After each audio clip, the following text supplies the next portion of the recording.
United States submarine base at Key West, Florida. A dispatch that quoted President Truman's press secretary, Charles Ross, as saying that President Truman has no knowledge of any secret project by this government that would give substance to the existence of such objects. Ross also said that both the Air Force and the Navy deny that such objects exist. Hi! Hi! So, we have a very special episode today, and by special, I mean subpar, because Noelle is out of town with Typhoid Taylor assisting with a move.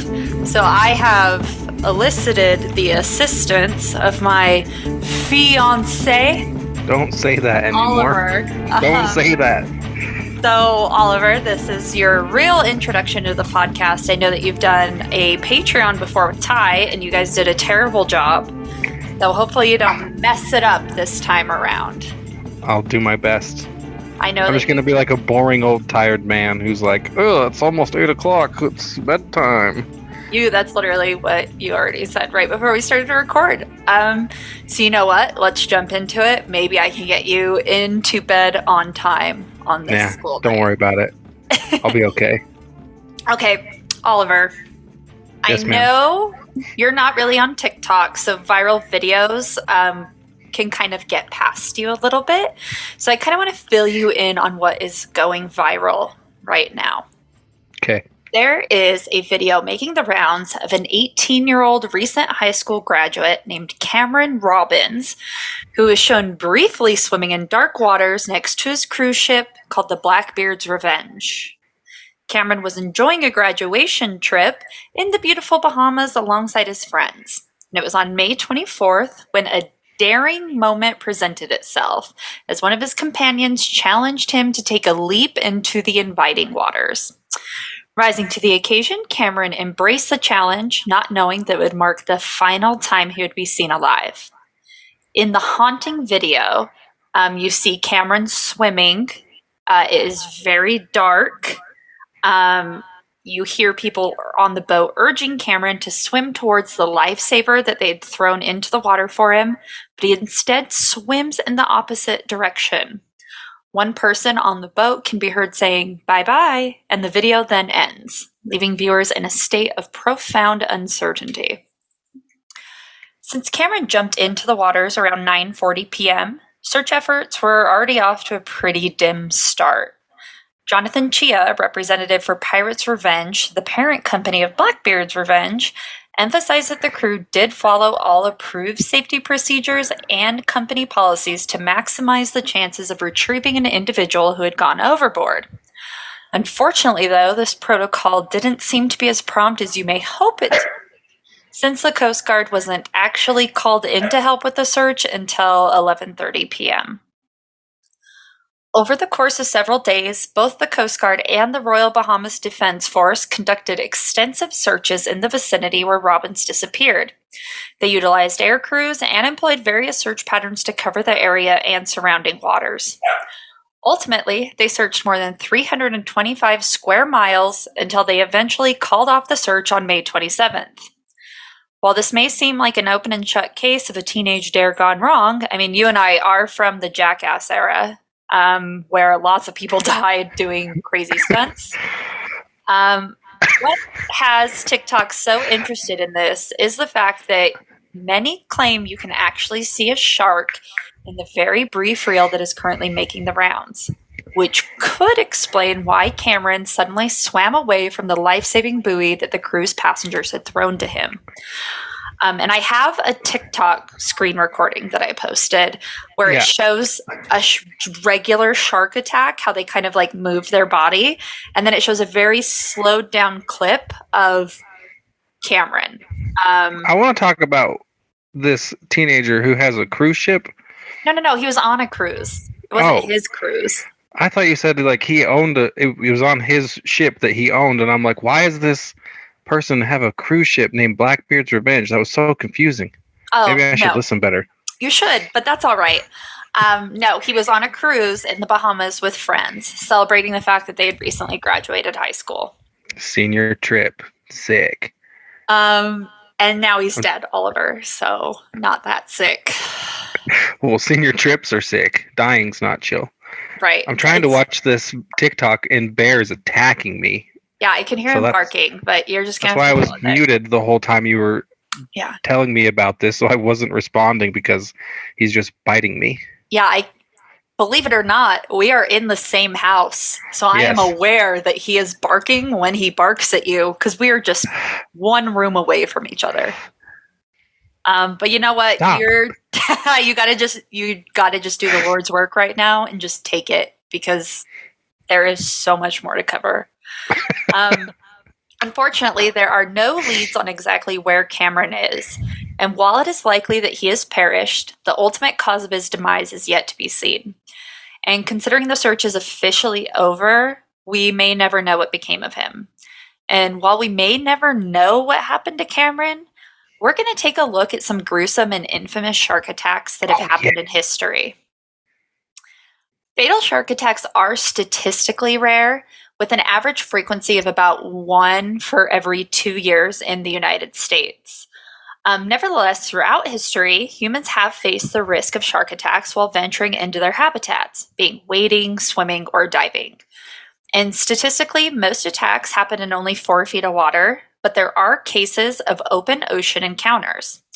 And I will preface this while saying that while the USS Indianapolis is probably the most famous event, last podcast on the left recently covered this in full.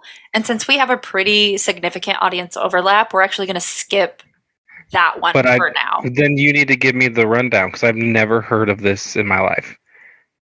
What is this USS Indianapolis? I'm so mad at you because they made a movie about it starring my first love, Nicolas Cage. But essentially, it is a ship that went down. It was like a Navy heavy cruiser. Okay. Let me see how many went down. Let's see here. What Nick Cage movie is this? It's called the USS Indianapolis. I guess I didn't see that one. All right. So the ship sank and they floated on debris for 5 days in the water. And out of the 1,196 crew, only 317 survived, and a pretty hefty chunk of them were eaten by sharks. And the shark attacks in that were pretty, it wasn't like the ominous, like, strange things that we're going to kind of cover. I mean, a shark attack is a shark attack. It was just a feeding frenzy of 1,000 people. Basically, like, there would be dudes, like, on the sides of the debris, like, looking at their friends, and they would just be like, oh, they're eating me, man. And they were just being, like, chewed on. Like, yeah, some did get dragged on, but, like, well, they were so dehydrated and so delirious, they would, you know what I mean? Like, at that point, 5 What rock do I live under that I've never even heard of this? Like, literally any rock, Oliver. You hear of nothing ever. And it's so surprising to me. Wait, I want to stop real quick. Would you go swimming with sharks? Yes, I would. I don't really have a fear of sharks. I know your father is frightened of them immensely. Oh, that's like his primary fear, yeah. And it's like, you're not close to sharks at all. Would you go in a cage or would you go free swimming? I would be okay with either. I am not bothered by sharks. I'm not scared of sharks. I feel like I would rather be attacked by a shark and die that way than go down in an airplane. Good to know. So, isn't it? Actually, my uncle went swimming with sharks, but he didn't know he was swimming with sharks. And they were like non-predator sharks, but they threw food into the water, and he had such a fit that they had him get out of the water on this cruise, and he had to like apologize to the children because it was like a swim with shark for babies, and he flipped out like in an ungodly way. So, oh, I love that. Yeah, and having met my uncle, like, you know how funny that is? Because I know exactly his mannerisms of what he did. Yeah, he doesn't do anything quietly, so I wish I could have been there. He's like cool as a cucumber until it's time to not be cool. Yeah. So previously, the earliest documented record of a shark attack dated back to 1749. But in 2016, it was actually changed to be much earlier from a University of Oxford study where they uncovered some pretty astounding bones. Archaeology student J. Alyssa White, who was involved in the study, shared insights on the significance of that discovery during an interview with As It Happens host Carol Off. White was visiting Kyoto University when she came across some bones at a burial ground. The 3,000-year-old skeleton, known only as number 24, displayed distinctive gashes and puncture wounds that were strongly suspected to be the result of shark attacks. Remarkably, the remains showed a staggering total of approximately 790 recorded injuries to the bones. These injuries included deep incised cuts, punctures, gouges, and fractures. The positioning and scattered nature of the wounds indicated that the victim was 100% alive during the entire attack. What? They got attacked 790 times by a shark, survived during the attack, and died after. I got to assume the injuries on the bones are like teeth marks or something, but that's a lot of shark bites. Oh, they got How many teeth do a shark have? I don't know. Let's Google I guess it depends on the shark. Who am I kidding? How many They're going to have different numbers. teeth do a shark have? We should probably say, does a shark have? About 3,000 teeth in its mouth. It's the first thing of Google. So Google, I don't trust that. So not that much if they only got 790. So it was just a nibble. I think 3,000 is because their teeth are always falling out and growing back in. So they have like 3,000 in their head. Yeah. At one time. Yes. But how many are in a bite? Ow! Speaking of, fuck, that hurt, Puff Bear. What's your name? You gotta just not respond. It's incredibly distracting for you to just be whipping around. You gotta just let him chew on you. It hurts. I don't. You gotta, this is show business, baby. You gotta just get chewed on. The show must go on. And researchers explored various theories to determine the cause of attack. They didn't think it was a shark at first. So they did rule out metal weapons due to the abundance of the lesions, and they also considered maybe terrestrial carnivores. But then they finally turned to the ocean and realized that all of the wounds on this poor guy resembled what we would generally see from a tiger shark. Additionally, though, after a thorough investigation, experts from the University of Oxford actually uncovered a photo of the original burial, which revealed bite marks on number 24's wrists and hips. Notably, his right arm and left hand were missing, while his left leg was found buried on top of him, completely detached from his body. And the concentration of attacks on the lower body indicated that the attack originated from below. The injuries on the hands suggest that number 24 did attempt to defend himself, which led to the loss of his limbs. And the remains painted a vivid picture of the severe trauma that this individual endured during their final moments. Now let's flash forward in time to New Jersey, home of podcast mascot Snooki and the Note, the infamous Note. Back in 1916, folks were trying to beat the heat by taking a dip in the ocean. They knew sharks were out there, but nobody really thought they'd go after humans. I mean, those sharp teeth were meant for small prey, right? That's what they thought at the time. But everything changed really quick when a string of shark attacks rocked the New Jersey shore over the span of 12 crazy days. And this would be the prequel to Adam Sandler's movie, 12 Crazy Nights. Eight crazy nights. Fuck! I had that. Hanukkah. I was thinking of like 8 Crazy Nights, but I was like, I'm not going to make an Adam Sandler reference. I got you. Yeah. And I also did it super wrong. You know, like I said, this is showbiz. I just got to be wrong, and I got to do it live. I'll call you out. Fuck it. We're doing it live. In the span of less than 2 weeks, 5 individuals fell victim to the relentless predators, and only 1 survived. I wonder if this is why everyone is terrified of shark attacks, and they think that they're like so common. It 100% is. It actually is. Yeah, this is where it goes down in history, where like public opinion changed, and we're gonna get into it. So it all started when Charles Vansant, a 25-year-old who went for a swim in Beach Haven, New Jersey, fell victim to the shark. So out of nowhere, something grabbed his leg and took a huge chunk of flesh with it. It was brutal, and poor Charles did not make it. He succumbed to his injuries and passed away soon after the attack occurred. I mean, like within hours. And the whole thing actually had people scratching their heads at the time because they did not know what actually got him to do that sort of damage. Some people even thought that he had been bitten by a sea turtle because just they're some crazy huge. cryptid or something. Well, sea turtles bite people, and people have been bitten by sea turtles in the past. So at first they were like, yeah, at first they were like, this must have just been like a freaking snapping turtle attack. So because of kind of like the uncertainty of what happened to Charles, people thought that it was just like one of those really rare occurrences. They said it was an isolated event, and they just kept going to the beach as usual. But it was only 5 days later, and about 45 miles north of Beach Haven in Spring Lake, that what they believed to be the same shark struck again. So on July 12th, 11-year-old Lester accompanied his father to work, which was pretty customary.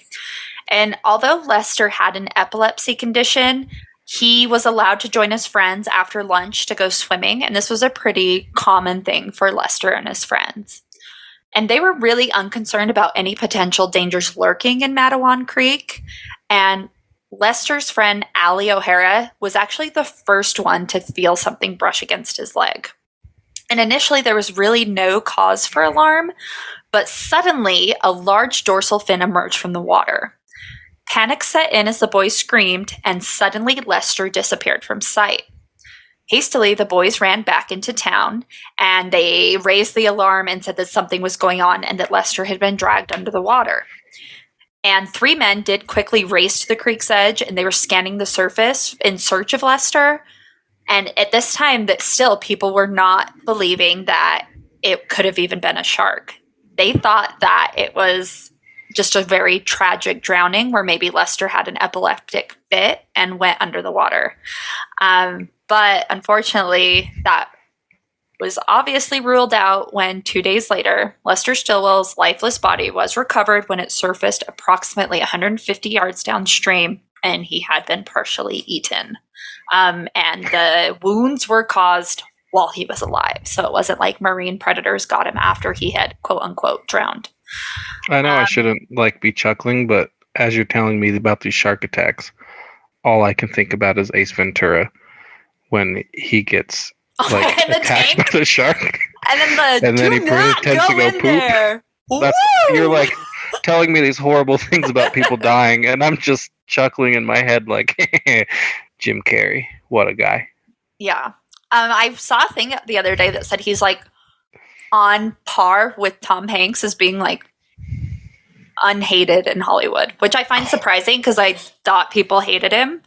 But I'm Don't get me started on Tom Hanks. He's my guy. Makes me cry every time. God. Forrest Gump, best movie ever. So the incident, while it was happening to Lester, the supposed drowning, had caught the attention of a carpenter named Arthur Smith, who hastily arrived at the scene. He wasn't sure what was going on. Initially, people thought that Lester was drowning. But regardless, Arthur, with courage in his heart, plunged into the creek and was determined to find the lost child. However, he was immediately struck by an unseen force, and blood trickled from his leg as he swam back to shore. And surprisingly, the shark had claimed its second victim of the day. Remarkably, Arthur Smith did survive the encounter, but he did have about a dozen stitches to mend his wounds. Wait a second. Time out. Did they think that this was like one pissed off man-eating shark doing all this shit? They didn't know at the time. At that time, not yet. But is that what we're getting to? Mm-hmm. I hope so. Yeah, this is like a Tillamook scenario where it's just a pissed off fish. It's like just killing it's people. Literally just Jaws, yeah. Oh God, this is awesome. Sorry if you're dying. So amid the desperate search for young Lester Stillwell, and after, like a lot of stuff's happening. I know we're covering a lot, but we're still just on Lester, the boy with epilepsy in the creek. So while they're searching for him, a local shopkeeper named Stanley Fisher courageously joined the underwater efforts. And even after witnessing Arthur Smith being pulled onto the creek bank, Stanley remained determined and continued diving into the water. Stanley did spot Lester's lifeless body on the creek floor, and he did try to bring him to the surface.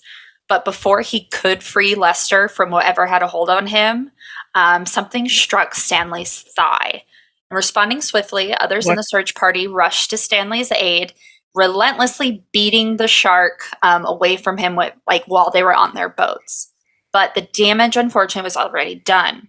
Stanley had suffered a severe and extensive laceration on his right thigh, stretching from his hip to his knee. 10 pounds of his flesh had been ripped away and left his leg in a ghastly and bloody state.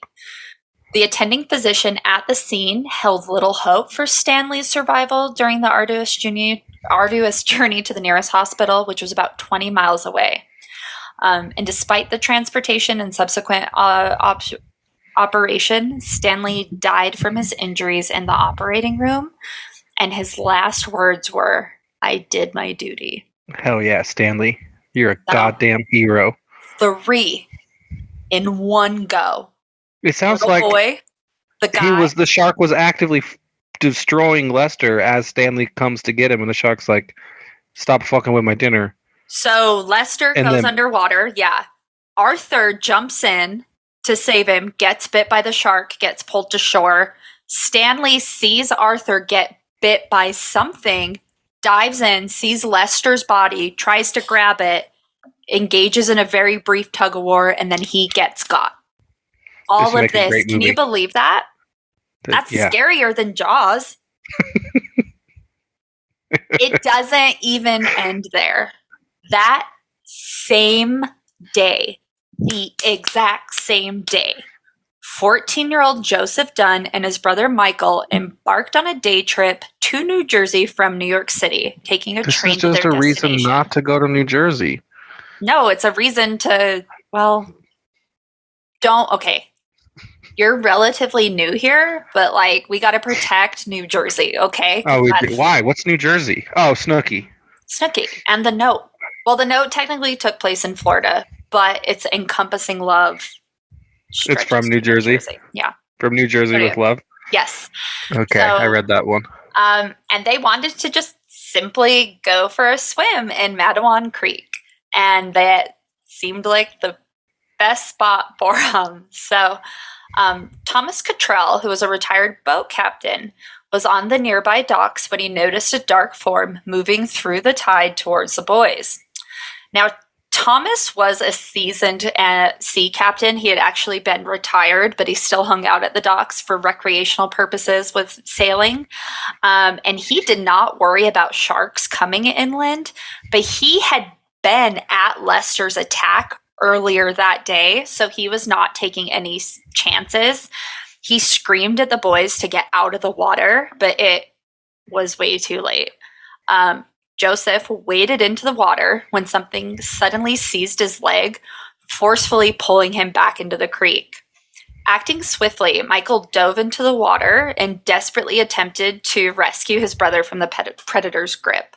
A rescue party quickly came. They heard the screams, and they transported Joseph to New Brunswick, where he would spend the next 59 days undergoing recovery at the hospital. He was the only kid to actually survive any of these types of attacks.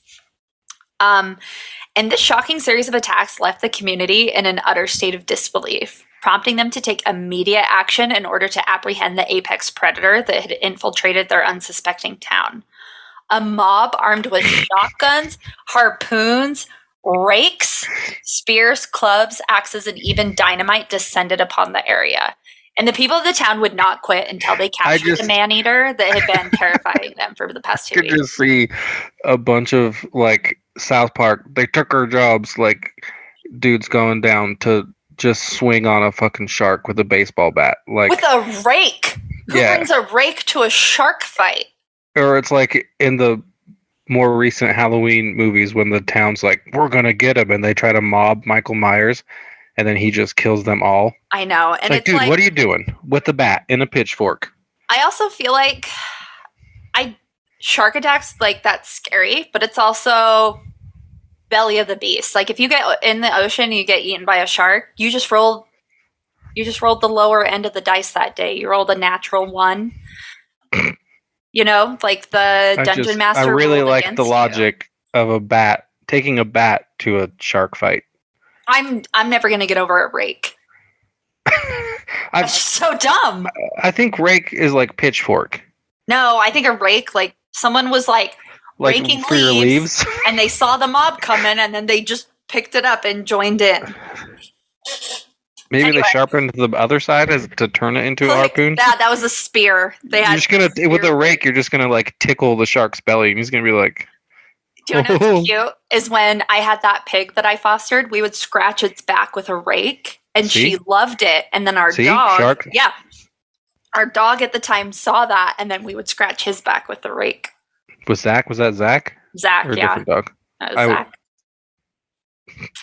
Big old fat. If he was a shark, he'd be a whale shark because he was huge.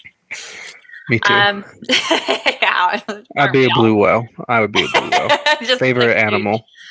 I would want to be a narwhal because I want to be the unicorn of the ocean. Blue whales just relax. That's all they do all day long, and just open their mouth. You have not relaxed a day in your life. That's why I want to be a blue whale. Okay, well, I need to experience relaxation. All right, well, maybe just get super fat, and then we'll get a huge hot tub, and then you can just float and be like, whenever it's like time to feed you. And I'll just come out and pour krill into your beard. You've seen me at the lake when I just go out and float for like 20 minutes by myself like a manatee.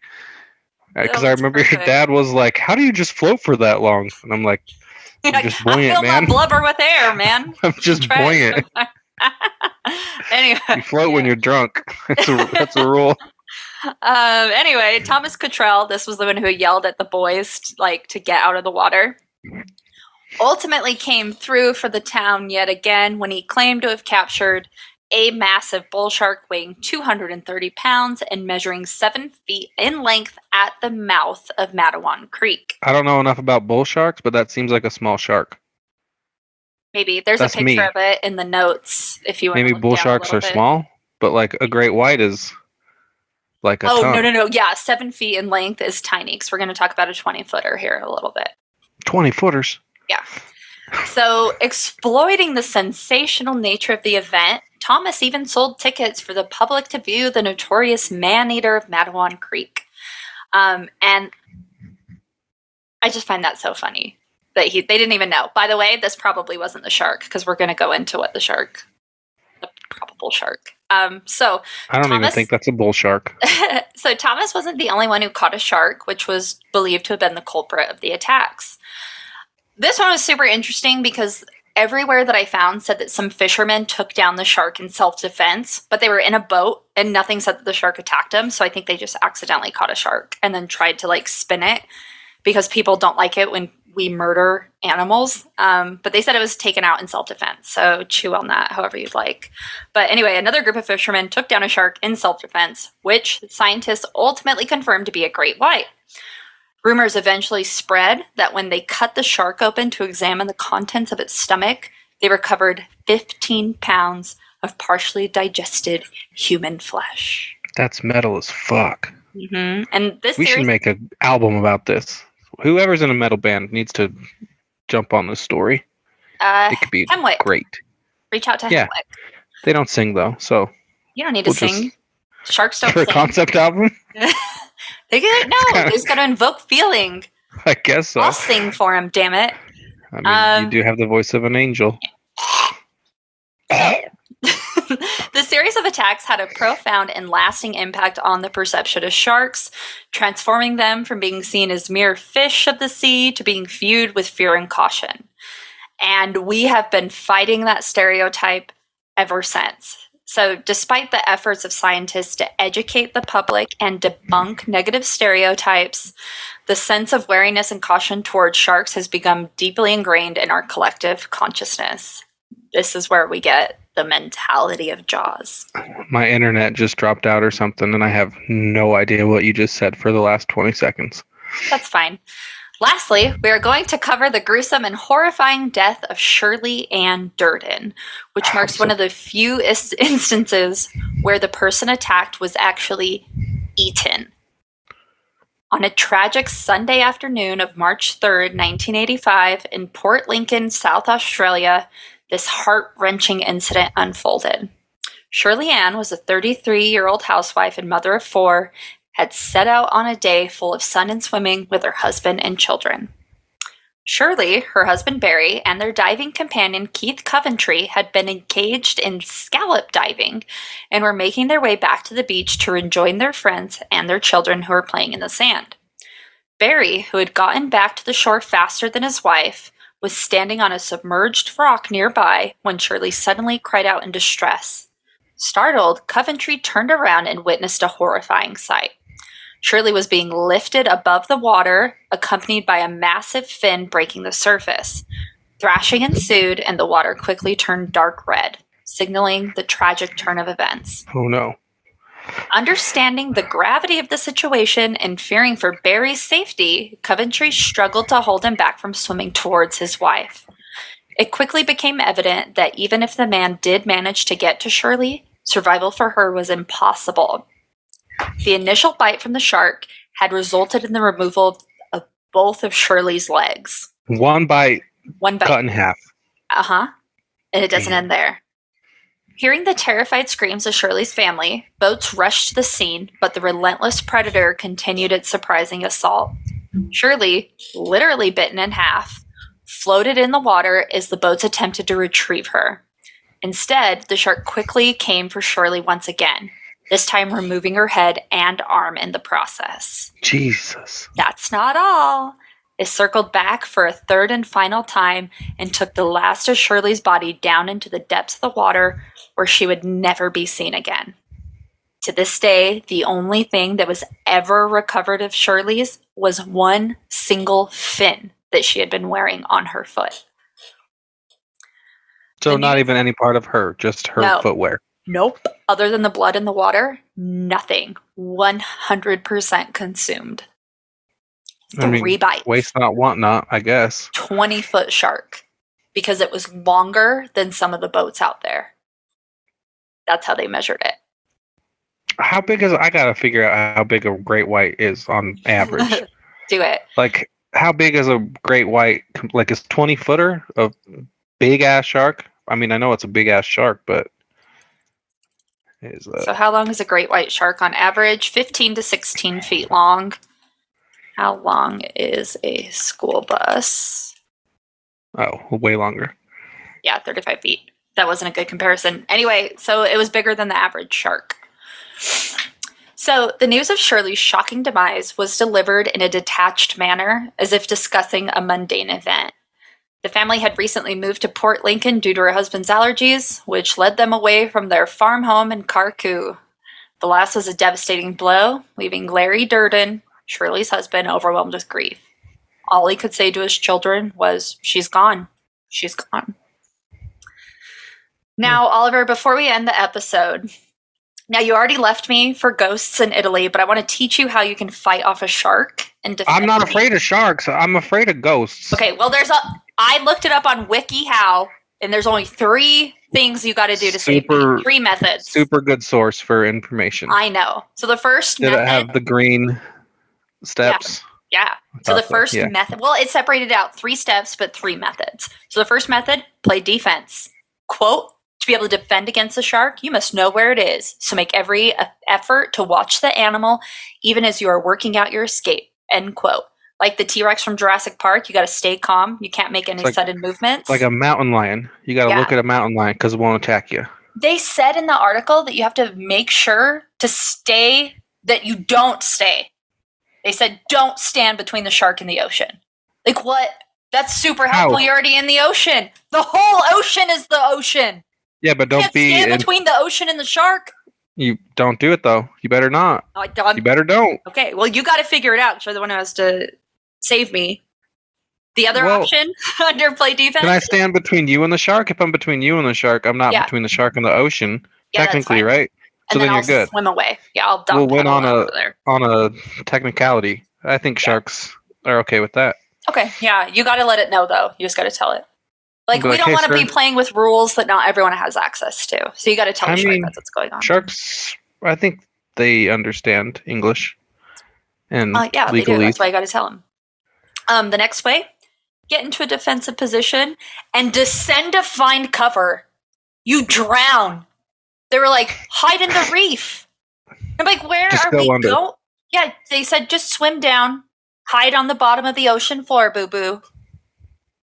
How long do you think you can hold your breath in that scenario? 8 seconds. I'm done. You My just asthma panic? kicks in. My asthma kicks in. I choke down salt water, and then I give up. I feel like I go. to get into a defensive position and descend for cover, like I'm going up for air, getting a breath, Yeah. swimming down to the reef, and then I'm getting in like the Fighting Irish, like fucking. Yeah, that's literally it. This next one was just my waiting favorite. for that shark to come for me. Just toy. Yeah, just Notre Dame. Let's go. The next one was get back to back with another swimmer and do 360 defense tornado. Like how you kick when you fight your siblings when you're little, you got to be back to back. But I guess it said they attack in shallow water more normal, right? Yeah. So, okay. As long as we're not... You can't think about it too hard. In 30 feet of water, how am I going to get back to back and fucking... Hold your breath. We got to do it on the bottom of the ocean. You're already dying of asthma. This is all still underplay defense. You're leaving me because you're going to die immediately. Well, then you got to just use my corpse as a backpack. Or dinner. Yeah. Yeah, if I'm already dead, you can throw me at the sharks. That's fine. Yeah. All right, next method. Play offense and just simply fight the shark. They recommend going for the face and gills. And they also recommend to punch their nose. No. That's not what they recommended. Oh, sorry. They recommended just using a fucking gun. Yeah, I swim with a gun. We're living in Utah. Yeah. Yep. You know, and then I bring my concealed carry with me when I go swimming. It was like, go for the face and gills. Guns are effective. Also, keep fighting. If the shark persists, you got to persist harder. You got to win them with heart. Yeah, it's like Yu-Gi-Oh! Heart of the cards. Outplay the team. Yeah. You got to outplay the other team. It's whoever wants it more. Yeah. Fourth quarter. Let's go. Remember the Titans. Fourth quarter. Oh my God. Left side, strong side. The last one was just escape. Just get out of the water and go to the hospital, boo-boo. That was method 3. Oh. I'm a pretty good swimmer, but I might give a shark the edge. Yeah, I think when you're playing in the house... I do have false confidence, but I think a shark... No, when you're playing in the house of a shark always wins. I could fight a shark at an Albertsons, maybe. So are sharks like casinos? Yes. Like house always wins? House always wins when you're fighting a shark in the ocean. Don't gamble. Unless it's a baby shark. I was saying the way wrong. I don't know it. I think yours was right. I think I'm gonna trust your musical. I was singing like do. I think that's like the Cardigans or something. I have no idea. But that's it. I gotta find that song. Those are sharks. So hopefully they find Cameron Robbins, and it's not a case where he's fully eaten and the family has something to bring home with them. What if it's the same shark? How long do sharks live? This guy's just migrated down to wherever, the Bermuda or Bahamas, pretty mama, wherever he is. 20 to 30 years. And this was in, if it's a 20-foot shark, well, the 1985 Shirley attack, so it could be alive if it's like it was already a freak of nature shark. Dude, maybe. So I know you're not making fun of me, but you touched on my viral video expertise. Yeah. Did you see that video? I'm sure it's not even viral anymore because by the time I saw it, everyone saw it. By the time it does it rounds to Instagram. My grandma saw it on Facebook. Yeah. Uh-huh. There's something about on the AOL news page. Yeah, I use Instant Messenger. I do remember. Okay, so the Zoom did not end. We are not splicing together 2 different recordings. Let's just continue this seamless conversation as if nothing happened. Because my grandma was on Facebook. She sent me this video of like a whale that is like targeting boats and like attack. Yeah, like it's a pissed off and like Ronnie traumatized this orca, and it's attacking boats now. I love to see it. I love it when like nature fights back. When you hear about Like when have you seen that? Like, you see like those videos where like a little kid tries to kick a chicken and then it jumps up and like caws and attacks its face. That's street justice. And I love to see kids it. Getting hurt all day. It's like we have been doing so much bullshit just as being shitty humans. And if the orcas start taking us out, I love to see it because I know when I'm wrong and my existence is so wrong that it's time for the orcas to come take me out. But this orca makes me feel like I was lied to. Why? Because I watched the Tillamook show and I was like, that was a pissed off orca. But then I watched that other orca show about like, I think his name was Luna. They named it Luna, and it was like up in some bay in Canada, and it was just like friends with all the fishermen. It got separated from its pod, and because they're so social, it was like, hey, I'll be your guys' friends, and it would swim up next to boats, and they would like scratch its tongue. They're like putting their hand in a wild orca's mouth and actually, like chilling with it. It's sad and sweet. I hope the orca turns and kills them all. I think there was a lot of legal things happening at the time, but it found its pod. It was a happy ending. I'm going to pretend. Oh, good.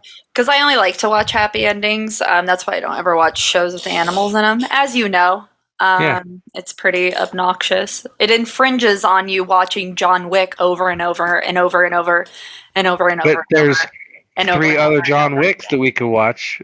You watch all of them.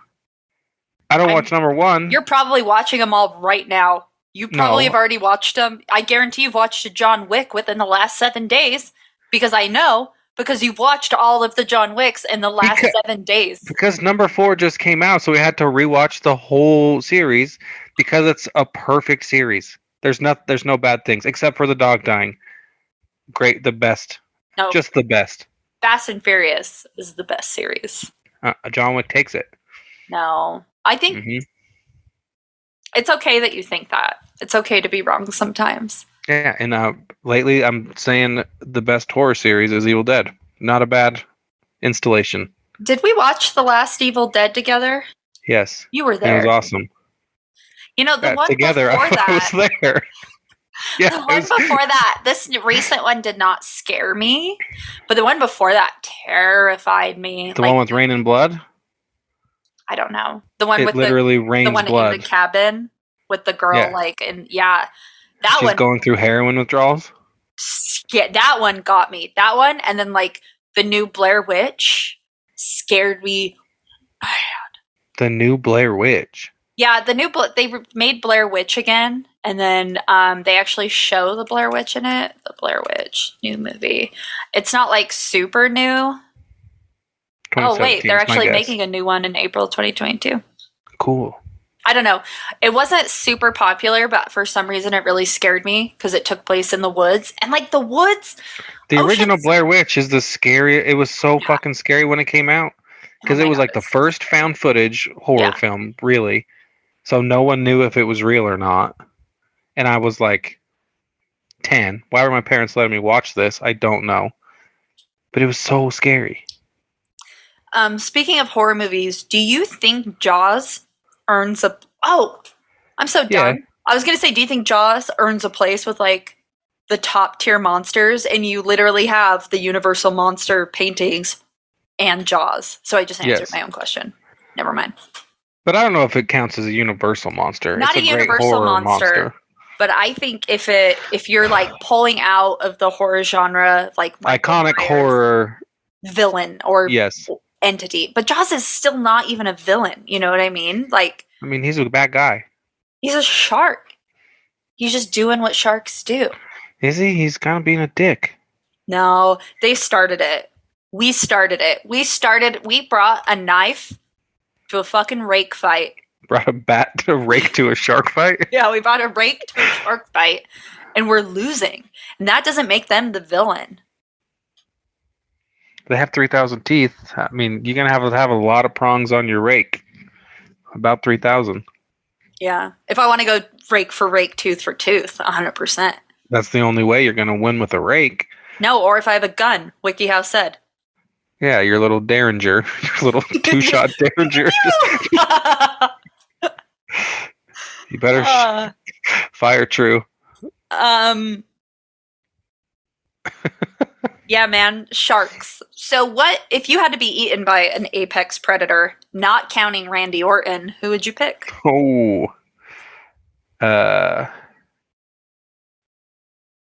Initial thought is crocodiles, just because I think crocodiles are metal as fuck. But it would be That's the so miserable. worst. Yeah. But then again, you think of like Sahara cats and like hyenas and lions and shit, and they just bite your asshole apart and eat you while you're alive. But like cats and like lions and stuff go for like the jugular because they don't want their prey to fight. So like even like a cougar or a mountain lion in our area goes for the throat first. I feel like a crocodile is the worst one. I Yeah, know, a crocodile drags you down into the water and goes into like a death spin. The death roll? Yeah. If they don't have like your head or an artery, you're surviving. I agree. I was the wrong answer, but that's just, I think. Okay, I see. I answered that because it's the scariest one. Yeah, that would be really scary. But like whatever is just gonna break my neck and then pull my lifeless body up a tree and then like a predator. Yeah. Just yeah, I'd want to go out with Predator too. Like that would be the one I'd want to get taken out because he just does it so fast. There's no flair. That's a man with a plan. He writes his grocery list in advance. There's no funny business. He gets in and he gets out.